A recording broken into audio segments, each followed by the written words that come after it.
Pakistan is engaged and will continue to play its role in this regard. Let me add that the negotiations between the parties are ongoing to normalize the situation, particularly the situation in the Strait of Hormuz, and as well to de-escalate. We are doing utmost to bring the parties back to the Islamabad MOU so that all irritants can be removed in the light of the spirit of the Islamabad MOU and the Pakistan-Qatar joint statement of 22nd June.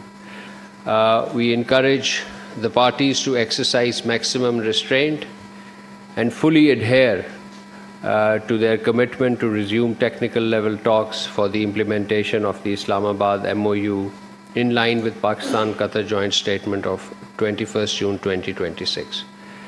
Last week, in this vein, our Prime Minister, His Excellency Mohammad Shahbaz Sharif, spoke with His Royal Highness the Crown Prince of Saudi Arabia, Prince Mohammed bin Salman bin Abdul Aziz Al Saud.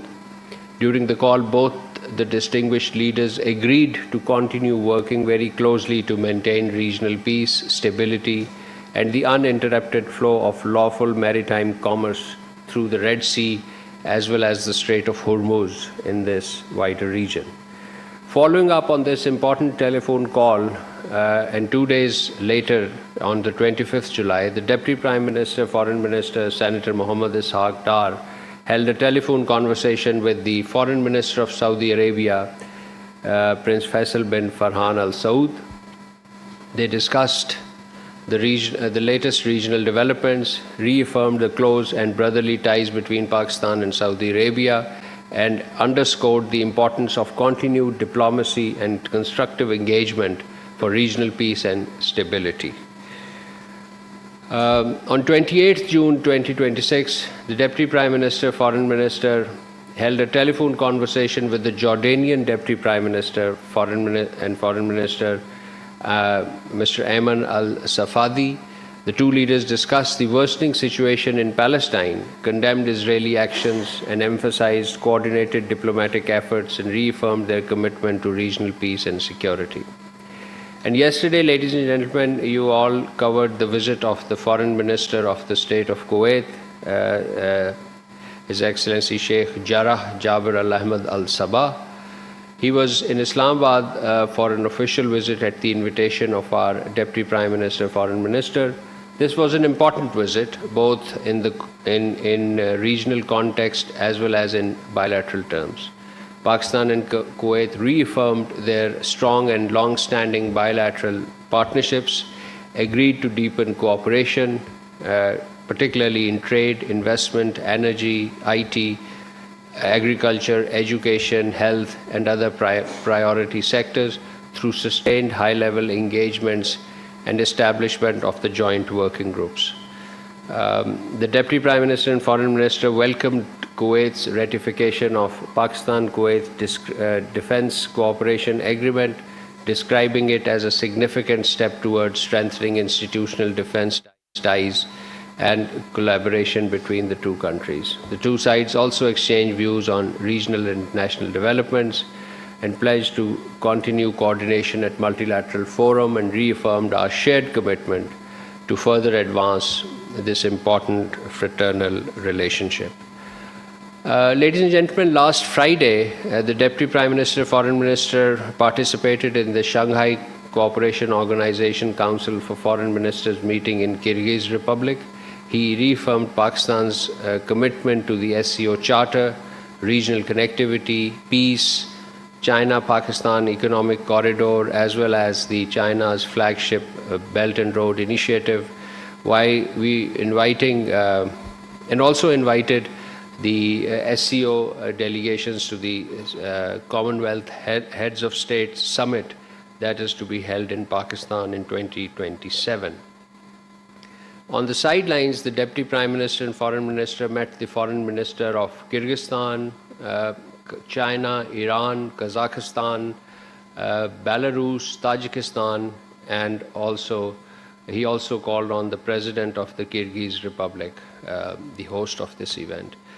He also conveyed Pakistan's readiness to assume SCO chairmanship for 2026-27, and the consequence of that, as I mentioned, would be the holding of SCO Foreign Ministers Conference in the middle of next year, and followed by the SCO Heads of State Summit towards the second half of 2027. Ladies and gentlemen, Deputy Prime Minister, Foreign Minister also met 2 days ago with the U.S. congressional delegation. It is a 33-member delegation from corporate U.S., the business delegation. This was on the 28th of July. The DPM highlighted the positive momentum in Pakistan-U.S. relations and reaffirmed Pakistan's commitment to strengthening bilateral ties through enhanced parliamentary engagements, economic cooperation, and people-to-people exchanges. Turning to developments in Palestine, on 24th July 2026, the Foreign Minister of 8 Arab Islamic countries, including Pakistan, issued a joint statement strongly condemning Israel's action and restrictions in Jerusalem, particularly concerning the Al-Aqsa Mosque. They called on international community to uphold international law, protect the right of Palestinians, and preserve the religious and historical status of the holy city. And the Deputy Prime Minister, Foreign Minister, Senator Mohammed Ishaq Dar, held a telephone conversation with the Foreign Minister of Egypt, Dr. Badr Abdul Ateh, and Palestine issue was discussed in detail. The two foreign ministers expressed grave concerns on the situation in Palestine, calling for an immediate end to hostilities, unhindered humanitarian assistance, and respect for international law, and also discussed coordinated diplomatic efforts in support of the Palestinian people and emphasizing dialogue to preserve regional peace and stability. Whilst on Egypt, let me also inform you that we issued a press release on this also, that Pakistan and Egypt held their 10th round of annual bilateral consultations virtually last week. The Pakistani side was led by our Additional Secretary Middle East, Mr. Zahid Hussain, while the Egyptian side was headed by Assistant Foreign Minister for Asian Affairs, Ambassador Amr Hamza. The two sides reviewed bilateral cooperation and agreed to further enhance engagements in trade, investment, education, culture, science, people-to-people context, and also reaffirmed their commitment for strong regional coordination and cooperation in multilateral issue. Finally, ladies and gentlemen, moving to a subject which is close to my heart and as well close to my other hat of as arms control, disarmament, and international security. On 24th July, the Ministry of Foreign Affairs, in collaboration with Comstec, launched the first issue of the Journal of Science, Communication and Diplomacy for 2026, marking the second year of its publication.